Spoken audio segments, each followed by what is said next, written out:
a paz de Jesus esteja sempre no nosso coração. Eu sou o Cláudio, sou casado, participo do grupo de oração Ágape na paróquia São Cristóvão, diocese de Anápolis, e atualmente estou coordenador da renovação carismática no estado de Goiás. E é muito bom podermos estar juntos nesse encontro estadual de servos online nesse ano de 2021. Que maravilha, meus irmãos! E nesse fim de sábado, o Senhor nos preparou algo diferente. Quando nós orávamos, o Senhor nos inspirou que não fizéssemos aqui um ensino, mas que nós fizéssemos aqui um tira-dúvidas. Algumas respostas, umas questões que foram apresentadas pelos coordenadores diocesanos de vocês. Então, nosso muito obrigado ao José Henrique, ao Patrick, ao Douglas, à Glória, a Fulviene, ao Luciano, ao Luiz Carlos, a Rosiane, ao Maicon, a Cirleia e ao Ronaldo. Muito obrigado, meus irmãos, porque contribuíram trazendo os questionamentos das dioceses para este momento. Então nós selecionamos, por causa do nosso tempo, nós selecionamos aqui 6 perguntas para serem tratadas. 4 eu vou tentar responder e 2 os nossos irmãos do Ministério de Cura e Libertação e do Ministério de Formação, ok? Primeira pergunta, meus irmãos, existe um molde para uma ovelha possa ser chamada de servo? Ou o discernimento desse chamado a servir no grupo de oração fica a critério do coordenador e do núcleo? E esse ponto é muito importante. Quando que a ovelha pode se tornar servo? Existem pré-requisitos, existem moldes? A ovelha só serve quando o coordenador está chamando? Irmãos, o Catecismo da Igreja, no parágrafo 910, vai dizer que todo fiel leigo ele é chamado a auxiliar a vida eclesial, a vida da igreja, a auxiliar os padres, os movimentos, etc. Então, não, você não é servo só quando o seu coordenador ou o seu núcleo te chama. Você é servo da igreja, você é servo em todo momento. Ah, mas então eu posso ir orar por cura? Não, não estou dizendo isso. Eu estou dizendo que existem maneiras de servir sem ser necessariamente dentro de um ministério, dentro de uma reunião. Exemplo, quando você reza o seu terço, você está servindo, intercedendo pela sua paróquia. Quando você organiza uma cesta básica e doa para alguém na comunidade, você está servindo. Quando você faz uma leitura, quando você faz uma participação na Santa Missa, você está servindo. Então existem N maneiras de nós servirmos, independente de ministério, independente de chamado. Então todos nós somos chamados a servir, principalmente servir na maior missão que a igreja tem, que é evangelizar. Todos nós somos chamados a servir. Agora, na renovação carismática católica, você também pode servir sem ser um ministério. Como assim, Cláudio? Eu posso servir sem um ministério? Vou te dar um exemplo. Você está lá no seu grupo de oração, louvando, bendizendo. Ah, que saudade, né, irmãos? Louvando e bendizendo ao Senhor. E o irmão que está conduzindo fala assim: leva a mão à direita e ora pelo seu irmão. E ali você está orando pelo irmão. Deus te dá uma palavra, Deus te traz um carisma e você ora por aquele irmão. Aquilo é serviço. Mesmo que você não esteja ali desempenhando um ministério formulado, estruturado dentro da renovação, ali você está servindo.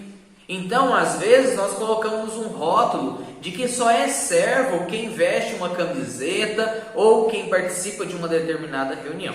Agora, dentro da renovação existem sim ministérios estruturados que servem e que desempenham a sua função de serviço. Esses irmãos, esses ministérios, sim, eles apresentam algumas características. Não seria um molde, porque não é um gesso. Cada lugar, às vezes, é uma realidade. Às vezes pode ter uma realidade ali em uma diocese, uma cidadezinha, uma capelinha pequena, em que não vou dar conta, por exemplo, de que as pessoas que participam daquele grupo de oração ainda não tenham participado da formação do módulo básico, mas ali elas já estão servindo.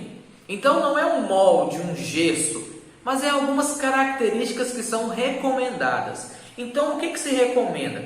Recomenda-se primeiramente que os servos tenham testemunho.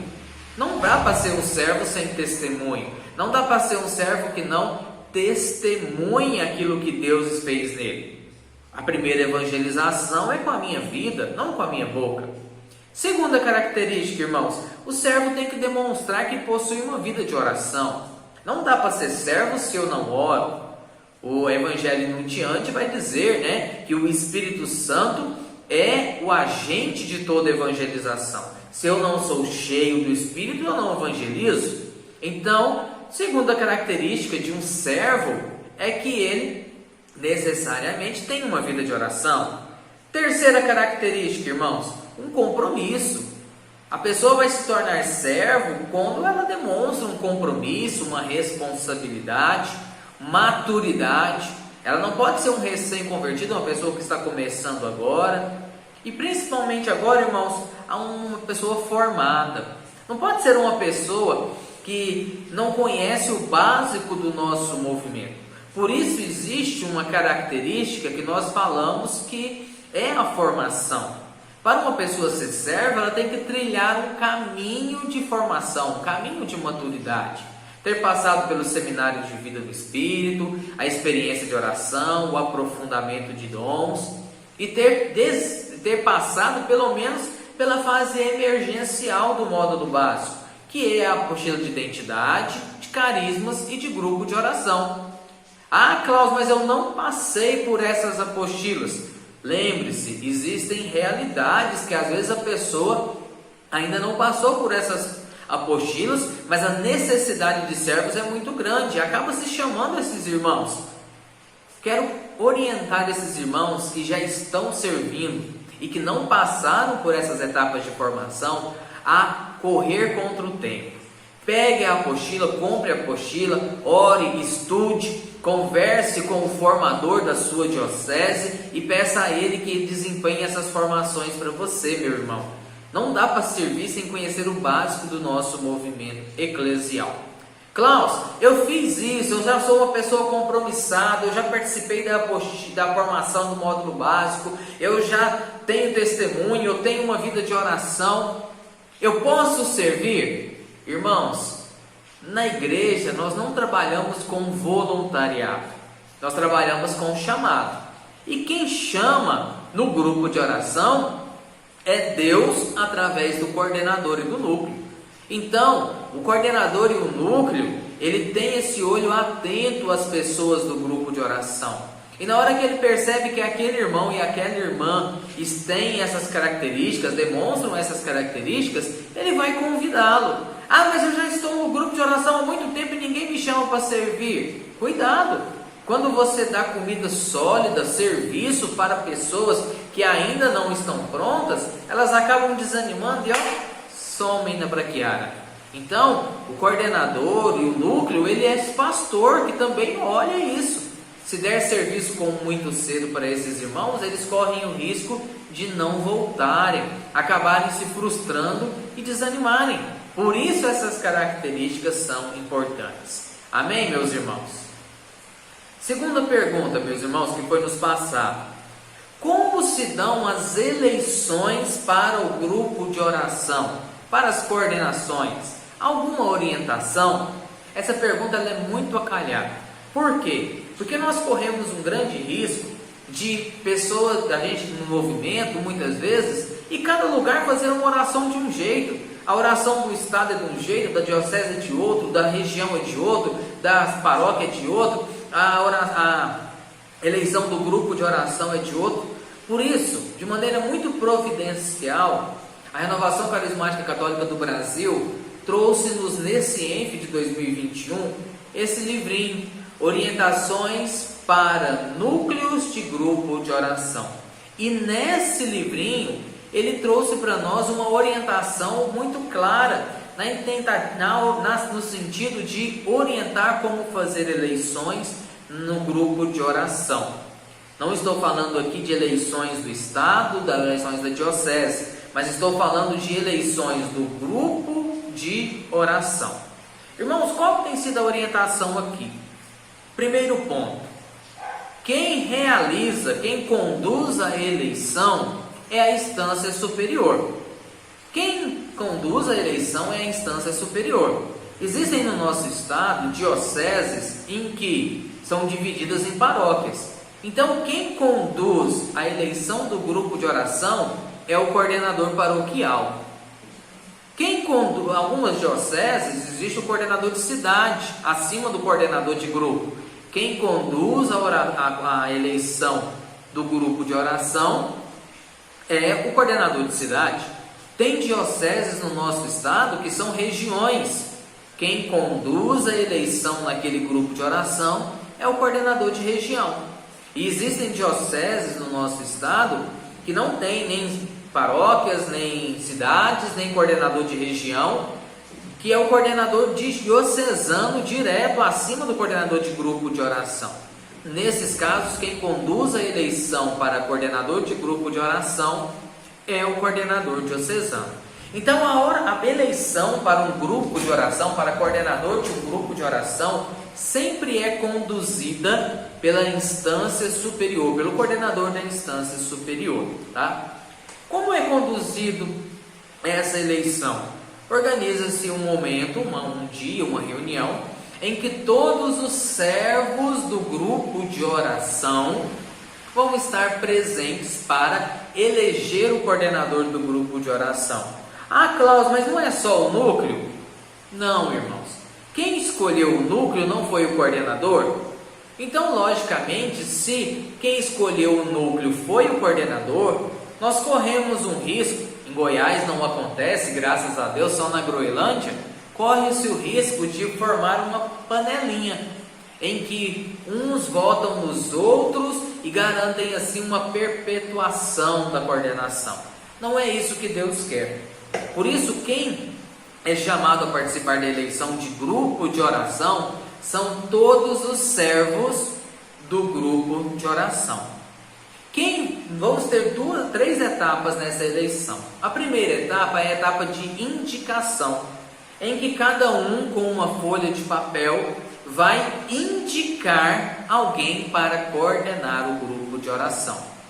Quem pode indicar?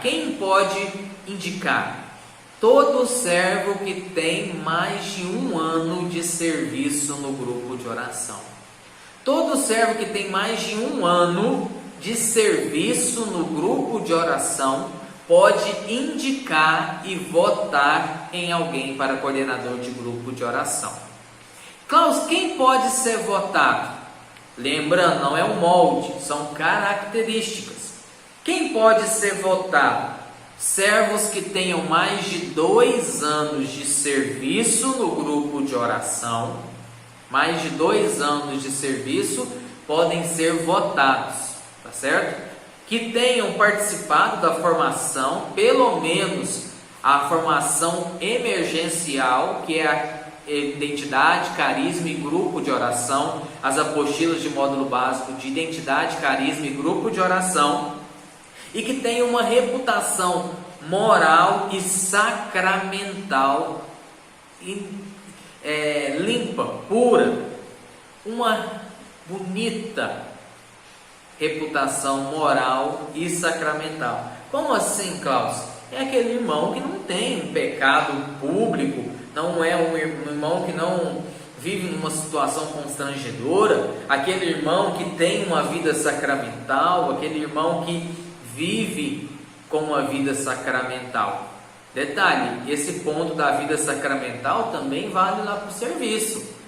Alguns ministérios é exigido que a pessoa tenha uma vida sacramental.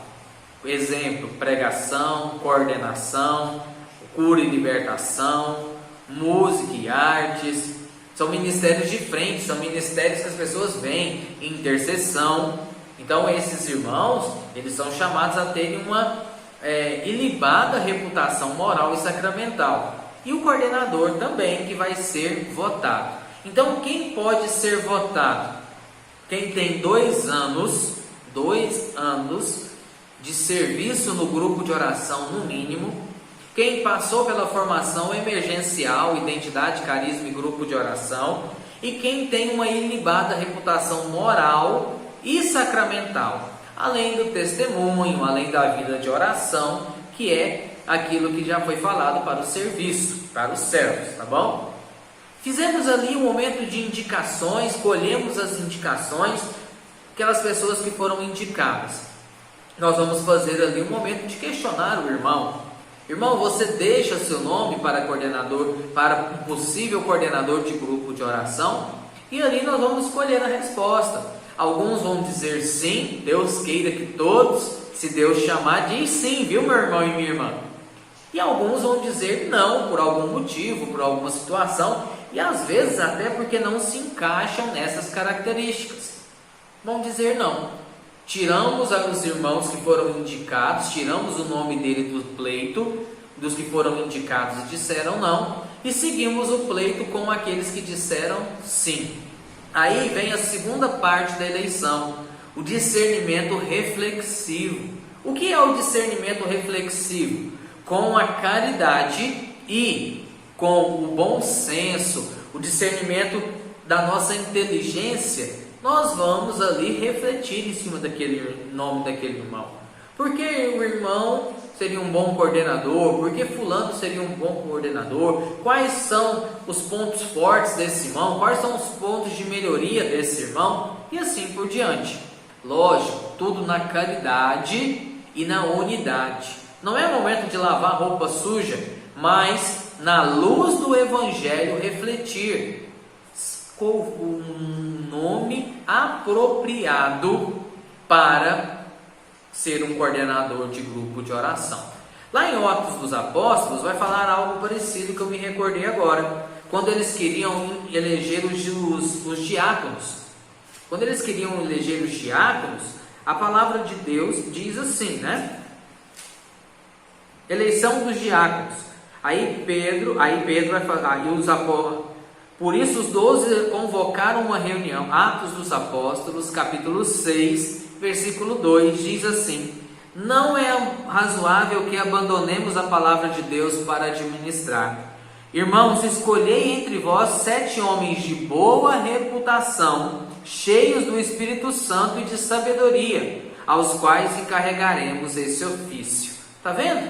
Então, até mesmo para eleger um diácono, os apóstolos usaram do bom senso.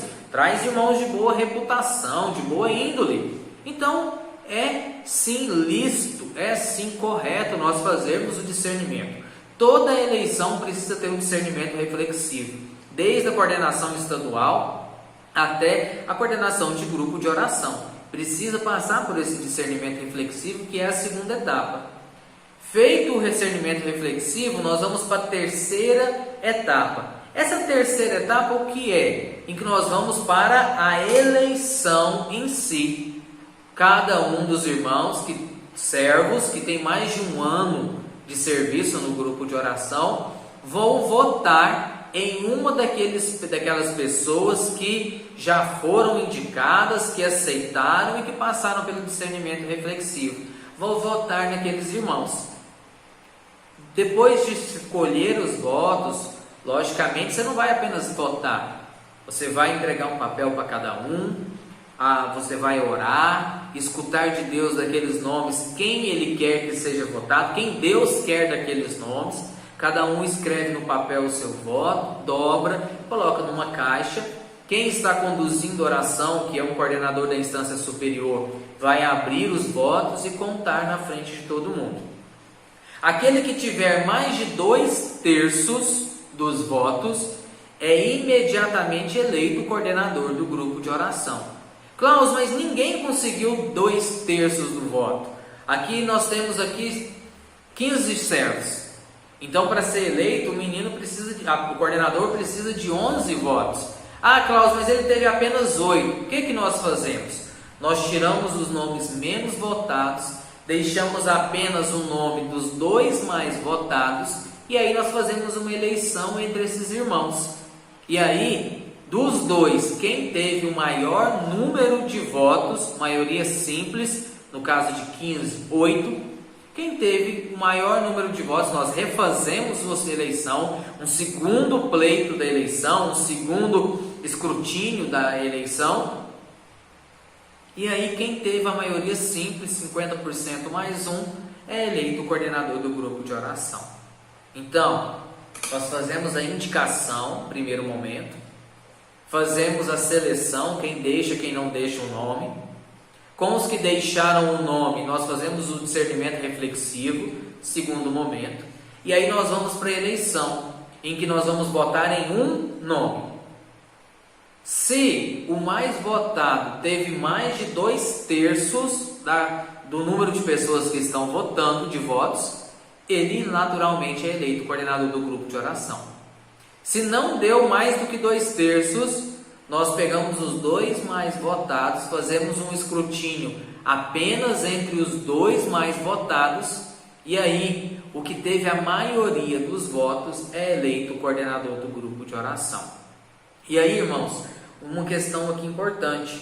Klaus, o meu estatuto diocesano diz como tem que ser, o meu regimento diocesano diz como tem que ser a eleição de grupo de oração.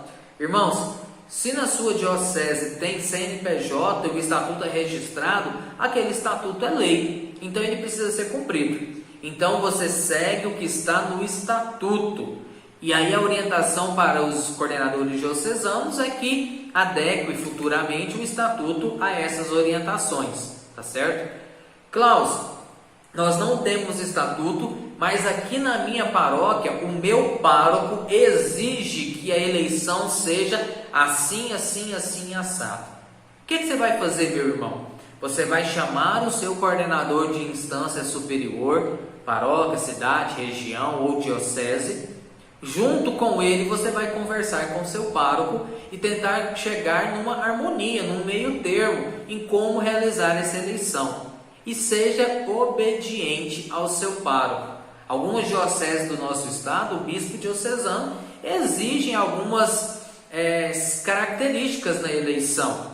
Nós vamos, conversamos com o senhor bispo e seguimos a orientação que foi acordada na unidade. Amém? Essa foi a nossa segunda questão.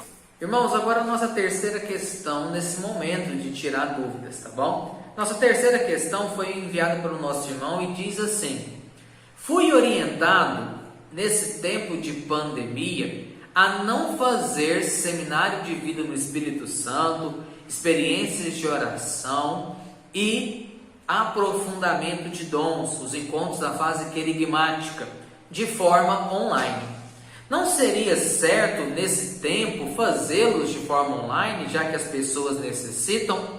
Essa pergunta ela é muito importante. Inclusive tem irmãos que acham que tem que fazer porque as pessoas precisam do anúncio. E eu concordo totalmente com você, meu irmão. As pessoas precisam ser evangelizadas. Elas precisam sim do anúncio, de receberem a palavra pregada. Só que existe uma diferença entre evangelizar e realizar o encontro, que é a maternidade na renovação carismática católica. Se eu realizo os encontros que são a nossa maternidade de forma online, para onde esses irmãos vão depois de realizar um seminário de vida no Espírito? Para onde esses irmãos vão depois que realizem uma experiência de oração online? Para onde esses irmãos vão depois que realizem um aprofundamento de dons online? Eles não têm um grupo de oração presencial, às vezes, para participarem. Então vem o primeiro ponto: pastoreio. Esses encontros são encontros de maternidade, eles exigem de nós um pastoreio muito próximo. Será que esses irmãos que estão fazendo seminário de vida, experiência de oração, aprofundamento de dons de forma online, eles conseguiriam ser pastoreados de forma adequada? Eu acredito que não. Então esse é um primeiro ponto. Por que nós não devemos fazer encontros de seminário de vida, experiência de oração, aprofundamento de dons de forma online? Porque esses encontros focam principalmente no pastoreio. E talvez de forma online nós não vamos conseguir fazer esse pastoreio de forma adequada. Segundo, irmãos, precisamos entender com forma muito clara o que é um seminário de vida no Espírito Santo. Eu encontro às vezes irmãos, não em Goiás, mas na Groenlândia, irmãos que fazem seminários de vida de 8 semanas, 7 semanas, 4 semanas. E aí vem a grande questão, não é que não possa fazer, mas nós precisamos entender por que o seminário de vida no Espírito Santo foi inspirado no coração dos irmãos com 9 semanas. Por que não podemos fazer um seminário de vida, por exemplo, de forma online?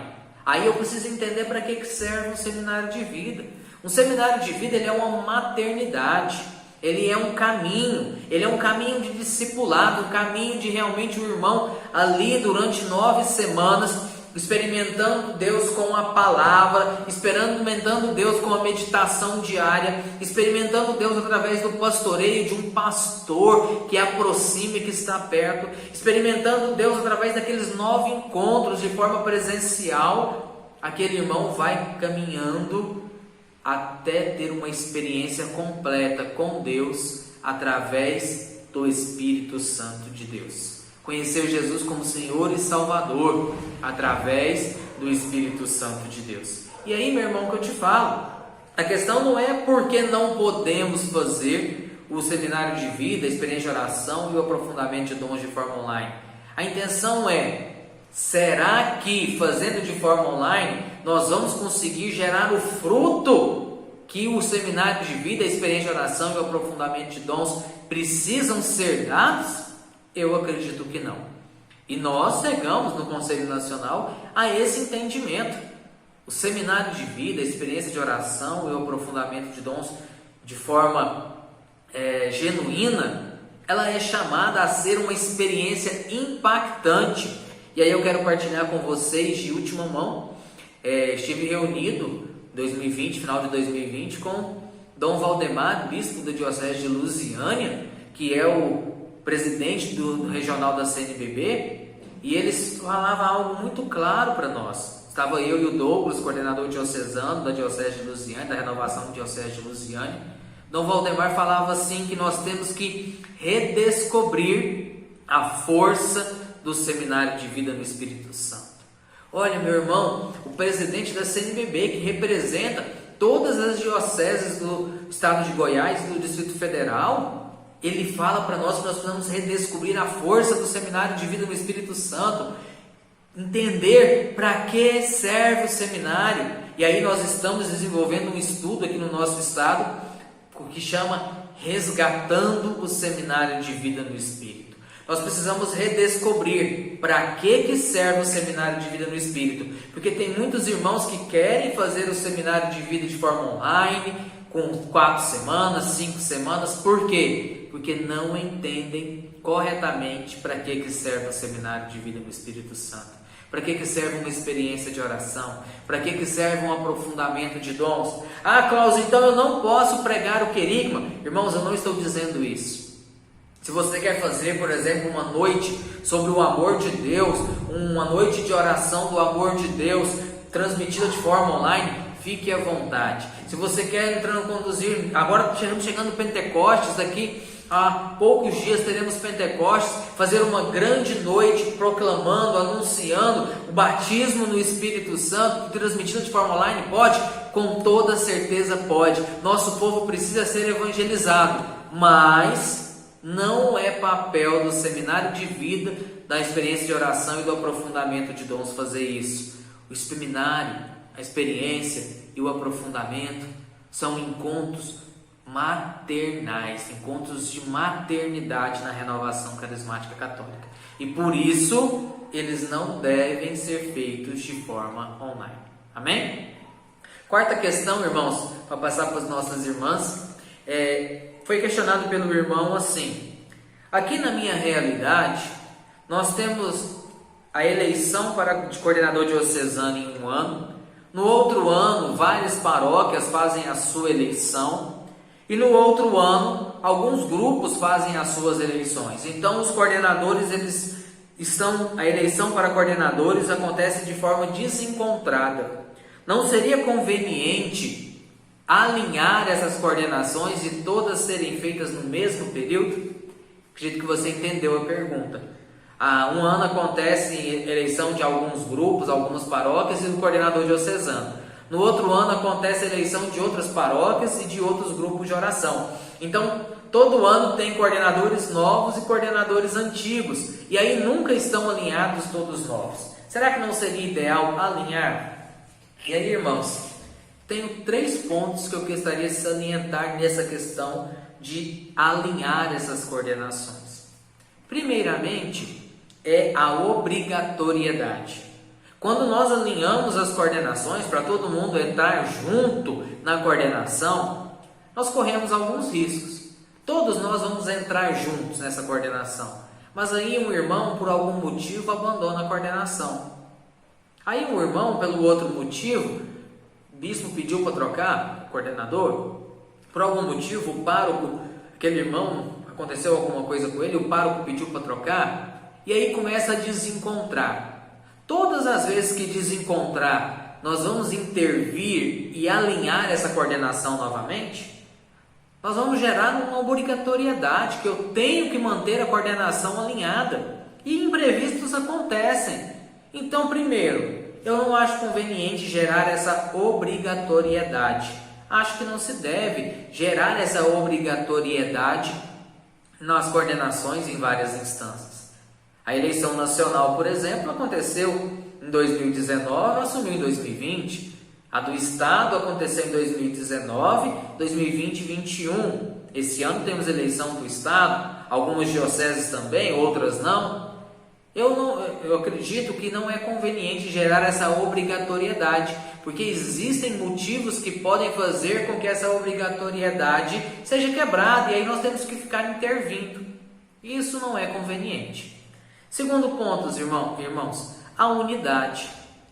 Quando nós temos um conselho, um núcleo, um conselho diocesano, um conselho estadual, um conselho de região, um núcleo, unidos, entrar pessoas novas é bom, porque o irmão testemunha essa unidade, o irmão testemunha. Nós do conselho estadual, nós somos uma família conselho estadual, e nós tivemos ali 4 irmãos novos entrando esse ano. Nós tivemos a Fulviene, nós tivemos a Maria da Glória, e nós tivemos também o Patrick, coordenador de Formosa. 3 irmãos. Então nós tivemos 3 irmãos novos entrando nesse conselho, e eles são acolhidos, são amados como família. Então, quando um conselho é unido, entrar pessoas novas não tira essa unidade, pelo contrário, essa unidade se expande, e aí geramos a alegria de estarmos unidos. E terceiro e último ponto que eu queria salientar é a continuidade. Quando nós entramos todo mundo numa coordenação e saímos todo mundo numa coordenação ao mesmo tempo, troca o conselho todo diocesano, porque as coordenações de paróquia, região ou cidade são todas eleitas ao mesmo tempo e troca todo. Quando a gente troca o conselho todo, nós corremos um risco da nova coordenação, do novo conselho, começar um trabalho do zero. Por quê? Porque ali não teve ninguém que acompanhou o andamento anterior. É por isso que lá no grupo de oração, o ex-coordenador, o último ex-coordenador, tem que estar no conselho. É por isso que lá na diocese, o último ex-coordenador diocesano está no conselho diocesano. É por isso que no conselho estadual, o último ex-coordenador estadual está no conselho. Por quê? Para garantirmos a continuidade. Às vezes, se nós trocarmos toda a coordenação de uma vez, coincidindo datas de eleição, coincidindo anos de eleição, nós corremos um risco de sair todo o conselho, todo o núcleo, todos os servos, e aí ter que começar uma caminhada do zero. E a continuidade do trabalho? O tempo de 2 anos, somos nós, humanos, que colocamos. Deus trabalha com uma linha frequente. Deus trabalha com uma linha constante. Para Deus, Ele não está vendo a renovação daqui 1 ano, 2 anos. Deus está vendo a coordenação, a renovação daqui a 20 anos. Por isso, nós precisamos de uma continuidade. Eu entendo que não é pertinente alinharmos essa coordenação as eleições de coordenação baseado nesses 3 pontos: unidade, continuidade e a obrigatoriedade. Ah, Cláudio, mas é mais fácil para montar uma equipe de serviço. Eu assumo, eu estou pegando pessoas empolgadas, pessoas novas. Deus vai nos dar sabedoria de como agir em cada momento. Amém?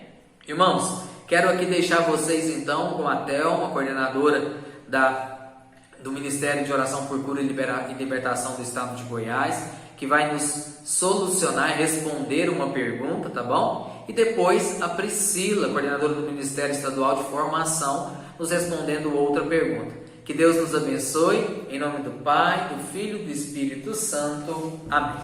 Olá, meu irmão, minha irmã, a paz de Jesus. Meu nome é Thelma Jardes. No momento estou como coordenadora do Ministério de Oração por Cura e Libertação do Estado de Goiás. E hoje venho aqui para esclarecer algumas dúvidas sobre este ministério. Por exemplo, como e quando o Ministério de Oração por Cura e Libertação deve agir? Bom, o Ministério de Oração por Cura e Libertação é um ministério da misericórdia de Deus, do amor de Deus, e que tem como missão dar continuidade à missão de Jesus, que era a missão de evangelizar através da palavra de Deus, a missão de curar os enfermos e libertar os cativos. O ministério, ele está a serviço da igreja através do movimento da renovação carismática católica. E ele deve agir dentro do grupo de oração, recebendo as pessoas, acolhendo as pessoas, levando as pessoas a ter uma intimidade com Deus, a ter, voltar para os sacramentos, a ter um momento de cura e libertação através de Jesus. E o ministério, ele deve agir principalmente no grupo de oração, na reunião de grupo de oração, nos SOS de oração, nos atendimento pessoal, nos atendimento nos momentos de oração, dos retiros, dos eventos da renovação carismática. E lembrando que nós também, como ministério, como ministeriado, devemos atuar em outras situações, sempre de acordo com as instruções do ministério.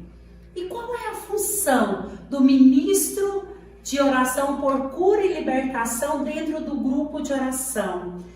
É de reavivar a fé dos irmãos, é de acolher os irmãos, de ouvir o irmão, de orar com esse irmão que vem para o grupo de oração, que participa do grupo de oração, de levar esse irmão a conhecer Jesus, a ser curado, a ser liberto, para que ele possa ter uma vida livre, uma vida mais perto da santificação. E o ministério e o ministro do Ministério de Oração por Cura e Libertação, ele pode agir fora do grupo de oração sem o consentimento, sem o conhecimento do seu coordenador? Olha, uma das características principais desse ministério e do servo, do ministeriado desse ministério é a obediência. Obediência à igreja, obediência ao sacerdote, obediência ao coordenador. Então, o coordenador é aquele que nos envia, é aquele que envia o ministro. Então, jamais o ministro de cura e libertação pode agir pela sua própria vontade. Em primeiro lugar, deve agir pela vontade de Deus, está ali pela vontade de Deus. Então, jamais deve ir para algum lugar ou para algum encontro, qualquer outra missão que não seja através do envio do seu coordenador, que é designado para pastorear e para pastorear e dar o envio para as suas ovelhas. Louvado seja nosso Senhor Jesus Cristo, para sempre seja louvado. Queridos irmãos, queridas irmãs, que alegria estar mais um pouquinho aqui com vocês. Eu me chamo Priscila Meirelles, sou casada, tenho 3 filhos. Meu grupo de oração é o Grupo de Oração São José, na Diocese de Lusiânia, e atualmente estou coordenando o Ministério de Formação do Estado de Goiás. Estou aqui para partilhar, para tentar responder um dos questionamentos aos coordenadores, à liderança, do nosso estado de Goiás. A pergunta é essa: neste tempo de pandemia, não seria melhor adotarmos as formações do módulo básico de forma online? Nosso povo não corre o risco de ficar sem formação nesse período e beber de outras fontes? Queridos irmãos, queridas irmãs, qual é a missão? Eu quero iniciar essa resposta te questionando: qual é a missão do módulo básico? Qual é o chamado do módulo básico, do processo formativo da renovação carismática? Quero dizer que todos os movimentos, todas as pastorais, ele tem o seu processo de formação. E a renovação carismática, não diferente, tem o seu processo de formação, Nós temos o processo formativo, nós temos o módulo básico, que faz parte desse processo formativo. E eu trago uma fala do Vinícius Simões, que vai nos dizer assim, que nós não formamos para preencher os quadros de servos da renovação carismática. Nós não formamos, irmãos, para preencher o quadro de servos do seu grupo de oração. Não, nós formamos homens e mulheres, cristãos novos para a nossa igreja e para o mundo. É esse o objetivo do módulo básico, essa é a missão do módulo básico. Irmãos, a missão da renovação carismática é fazer com que as pessoas se encontrem com Jesus Cristo através do batismo no Espírito Santo, é atualizar Pentecostes no mundo. E não diferente da missão da renovação, é a missão do Ministério de Formação, é a missão do processo formativo da renovação carismática católica. Nós ensinamos, os nossos ensinos, eles precisam fazer com que as pessoas tenham um encontro pessoal com Jesus Cristo. Os nossos ensinos têm o objetivo de muito mais do que passar conteúdo, aplicar um conteúdo, muito mais do que vencer uma apostila, irmãos. Os nossos ensinos, eles têm o objetivo de fazer com que as pessoas tenham essa conversão, essa mudança de vida, essa metanoia. O nosso objetivo, irmãos, é povoar o céu. O nosso objetivo é fazer e levar as almas para o céu. Muito mais do que vencer um processo de formação, muito mais do que vencer uma apostila. A nossa missão é povoar o céu. O nosso workshop do Ministério de Formação tem um ensino que traz isso, que traz esse despertar para essa nossa missão, que é povoar o céu. São João Paulo II, em 1998, na conferência com os líderes da renovação carismática, ele vai dizer assim, de uma formação sólida. E formação sólida, irmãos, não é apenas aplicação de conteúdo. Formação sólida abrange todas as dimensões do ser humano. É corpo, alma e espírito. Formamos homens espirituais. Continuando, São João Paulo II vai dizer assim: de uma formação sólida surgirá uma espiritualidade profundamente enraizada nas fontes da vida cristã e capaz de responder às perguntas cruciais colocadas pela cultura de nossos dias. Irmãos e irmãs, o nosso módulo básico, ele forma cristãos capazes de ter uma resposta concreta de fé a este mundo. Essa é a missão do nosso módulo básico, irmãos. Formar cristãos que saibam dar uma resposta de fé concreta aos questionamentos deste mundo. Queridos irmãos, queridas irmãs, na Evangelho Nuntiante, Paulo VI vai dizer assim pra gente: O homem contemporâneo escuta com melhor boa vontade as testemunhas do que os mestres.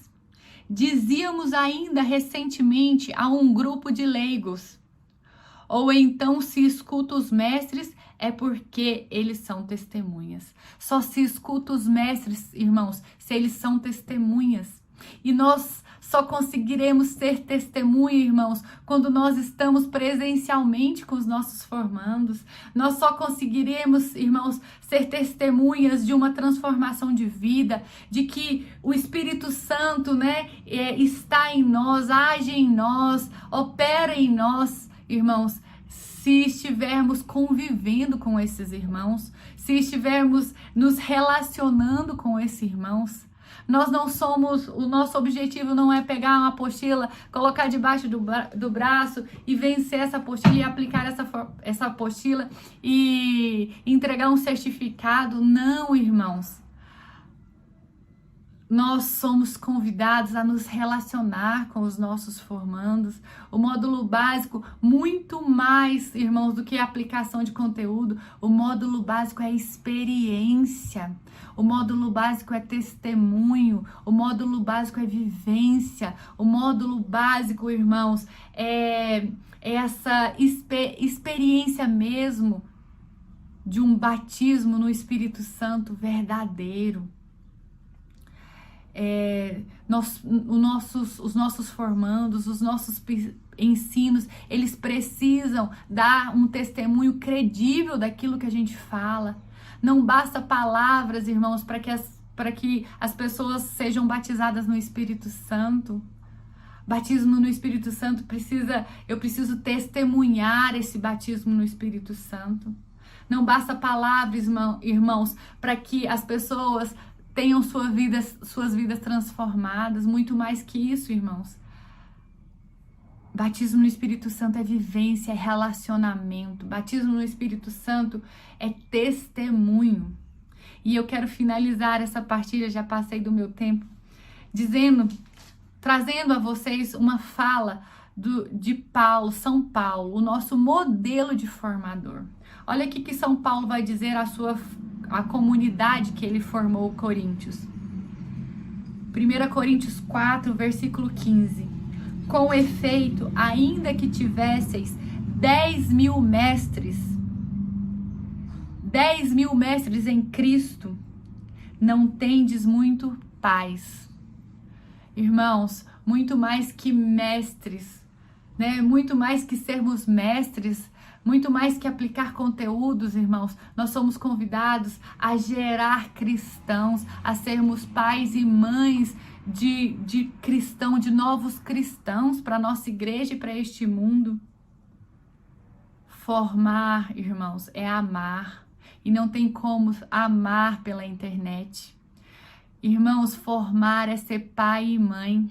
E não tem como ser pai e mãe dos nossos formandos pela internet. Formar é acompanhar. Formar é escutar. Formar é testemunhar. Formar é conviver. Formar é se relacionar com pessoas transformadas através do batismo no Espírito Santo. Então eu finalizo essa resposta dizendo que não tem como aplicar o módulo básico de forma online. Deus abençoe vocês, espero ter respondido essa pergunta. Nos vemos logo mais, irmãos, se Deus quiser, de forma presencial.